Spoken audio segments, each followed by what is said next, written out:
अस्सलाम वालेकुम दोस्तों, इस वक्त हमारे साथ जो फिल्म रिलीज हो रही है कुर्बान द जनान, उसके डायरेक्टर शाहिद साहब मौजूद हैं। नौजवान की आदत है, उनसे बात करेंगे इस फिल्म के हवाले से और इसके कॉस्ट के हवाले से, इसको बनाने का मकसद क्या था, पश्तो इंडस्ट्री के हवाले से उनसे थोड़ी सी बात करेंगे।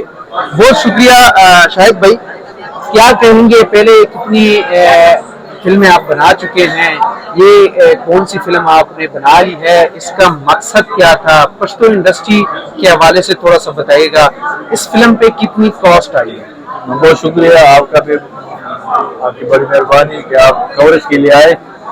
इससे पहले तकरीबन मैंने कोई 25-26 फिल्में एज डायरेक्टर बनाई है, और ये फिल्म जो है मेरे अगर कहें 25-26 फिल्मों से तकरीबन 100% डिफरेंट फिल्म है। उसकी वजह ये है कि इसकी प्रेजेंटेशन, इसकी कास्ट, न्यू कास्ट की फिल्म है। एक स्टेप हमने लिए, रिस्क लिया है, हीरो नया है, विलन नया है, बाकी भी कई स्टार जो है वो नए हैं। तो एक स्टेप पश्तो इंडस्ट्री के लिए हमने तो अपनी फिल्म बना दी, अब चलेगी तो इंडस्ट्री उरूज पे आएगी, क्योंकि जितने भी मायूस लोग हैं फिल्म इंडस्ट्री से, खासकर पश्तो फिल्म इंडस्ट्री से, जो फिल्म देखने नहीं आ रहे, तो उसको मैं दावत दे रहा हूँ कि ये फिल्म देखने जरूर आ जाए। आपका गिला भी खत्म हो जाएगा, जो आप मायूस है इंशाल्लाह आइंदा के लिए भी आप कहेंगे कि नहीं यार पश्तो फिल्म हमने देखनी है। अच्छा शाहिद भाई, क्या कहेंगे, आज भी जब आप ट्रेलर रिलीज कर रहे थे तो सिनेमा की हालत हमने देखी, काफी खस्ता हाली की शिकार है। तो चंद ही तो सिनेमा रह गया, मेरे ख्याल से कोई 6-7 इसकी तादाद हो गई। पुराने जमाने में आसिफ खान के जमाने में कोई 60 से 70 में ख्याल से सिनेमा थी, अभी कोई 6-7 रह गई, वो भी खस्ता हाली की शिकार। इस वक्त मतलब ऐसे हालात में आपने इतनी अच्छी फिल्म बनाई है, इतना बड़ा खर्चा किया है, तो क्या कहेंगे, रिस्क आपने नहीं लिया? रिस्क लिया है, और सिनेमा के हवाले से हमने बात की बहुत। ये बात जो है आपकी ठीक है कि सिनेमा की जो हालात है वो ठीक नहीं है, लेकिन हमारी मीटिंग्स चल रही है सिनेमा ओनर्स के साथ। इंशाल्लाह उम्मीद है कि इस फिल्म तक रिलीज होने तक 2-3 दिन हमारे पास है। इसकी हालात, सीटें वगैरह जो है वो भी रिपेयर कर रहे हैं, और सफाई की जितने भी मसले मसाइल है वो हल कर रहे हैं। इंशाल्लाह 4 अक्टूबर तक टोटल तो नहीं, लेकिन है कि 30-40% सिनेमा का जो सिस्टम है वो इंशाल्लाह अपग्रेड कर रहे हैं हम। तो नेक्स्ट भी हमारी मीटिंग चल रही है सिनेमा की अपग्रेडिंग के हवाले से, तो सिनेमा ओनर के साथ हमारी बात हो रही है इंशाल्लाह। उसको हमने यही कहा कि हम अच्छी फिल्म बनाएंगे, लेकिन सिनेमा अच्छा नहीं होगा तो लोग कैसे आएंगे, स्टूडेंट कैसे आएंगे, डॉक्टर्स कैसे आएंगे, इंजीनियर्स कैसे आएंगे फिल्म देखने, जब सीट्स वगैरह जो मतलब स्क्रीन साउंड ये ठीक नहीं होंगे तो लोग तो नहीं आएंगे, फिल्म जितनी भी अच्छी हो।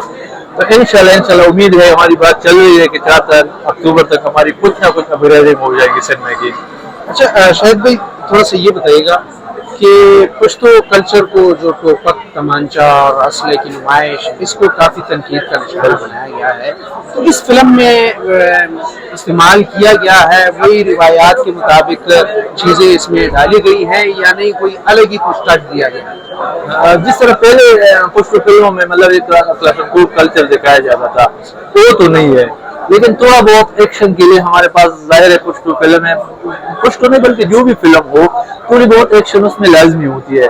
इससे पहले मैंने जानान फिल्म बनाई, वो भी अब एक बेसिकली लव स्टोरी है, एक सेंटिमेंटल फिल्म है। इसके बाद इश्क मुबारक मैंने बनाई थी, उसमें तो बिल्कुल ही मतलब बंदूक नहीं थी, बंदूक एक फायर के लिए हमने मतलब मंगवाई थी। तो इस फिल्म में भी 1-2 जगहों पे हमने पिस्टल का इस्तेमाल किया है, लेकिन वो मतलब जरूरत के मुताबिक, वो नहीं कि मतलब शुरू के सीन से बंदूक उठाया और एंड तक आपके पास बंदूक है और बंदूक के अलावा कुछ भी नहीं है। तो बेसिकली लव स्टोरी है, सस्पेंस है, थ्रिल है, एक अच्छी फिल्म इंशाल्लाह देखने वालों को मिलेगी। जो फिल्में हैं वो कॉस्ट पूरा करने के बाद या 1.5 महीने बाद जब पजीराए उसको मिल जाए, प्रॉफिट हो जाए, उसके बाद वो रिलीज हो जाए, ऐसा कुछ कर रहे हैं आप? हाँ इंशाल्लाह, बड़ा अच्छा सवाल आपने किया है। अब जो हमने अपनी प्रोडक्शन से एक सिस्टम बनाया है वो यही है कि फिल्म बनाए, महीना 1.5 महीने सिनेमा पे चले, और उसके बाद अपने ही चैनल से HD क्वालिटी में अपलोड करें। इश्क मुबारक भी हमने बनाई थी ईद के लिए, वो इंशाल्लाह 8-10 या 15 दिन से हम अपने YouTube चैनल से अपलोड कर रहे हैं मुकम्मल फुल HD क्वालिटी में। कुर्बान जनान भी इस तरह है, एक फर्स्ट रन चलेगी सिनेमा में, जितनी भी इनको पजीराई मिलेगी, जितना भी ये बिजनेस करेगी, اس کے بعد ہم انشاءاللہ اپنے چینل زرغون پروڈکشن سے اپلوڈ کریں گے. تو ہم نے ابھی یہ سسٹم بنایا ہے, فلم بنائیں گے, مہینہ 1.5 مہینے چلے گی اور پھر ہم اپنے یوٹیوب چینل پہ ڈالیں گے. آپ کی بات بالکل صحیح ہے, جب تک لوگوں کو اچھی فلمیں دیکھنے کو نہیں ملے گی, جو سن میں نہیں آ رہے ان لوگوں کو, جب تک وہ اچھی فلمیں یوٹیوب پہ نہیں دیکھیں گے وہ سن میں کس طرح آئیں گے. تو انشاءاللہ اس سسٹم ہم نے بنایا ہے. قربان جانان بھی اور عشق مبارک بھی یوٹیوب پہ بہت جلد ہم ڈال رہے ہیں. بہت بہت شکریہ شاہد بھائی. یہ تھے ڈائریکٹر, انہوں نے اچھی فلم بنائی ہے جو کہ ریلیز ہو رہی ہے. آج ان کا ٹریلر ریلیز کر دیا گیا ہے, 4 اکتوبر کو ریلیز ہو رہی ہے. سنیما گھروں کی زینت بن رہی ہے. امید ہے لوگ دیکھیں گے, اور انہوں نے جو یہ ارادہ کیا ہے کہ پشتو کی فلمیں اب سوشل میڈیا اور جو ان کے پلیٹ فارم ہیں, چینلز ہیں, وہاں پہ میسر ہوں گی HD کوالٹی میں, جو دنیا بھر میں یہ دکھائی جائیں گی. تو انشاءاللہ امید یہی ہے کہ ایک بار پھر جو پشتو انڈسٹری ہے وہ زوال سے نکل کر ایک بار پھر اپنے عروج پر پہنچے گی.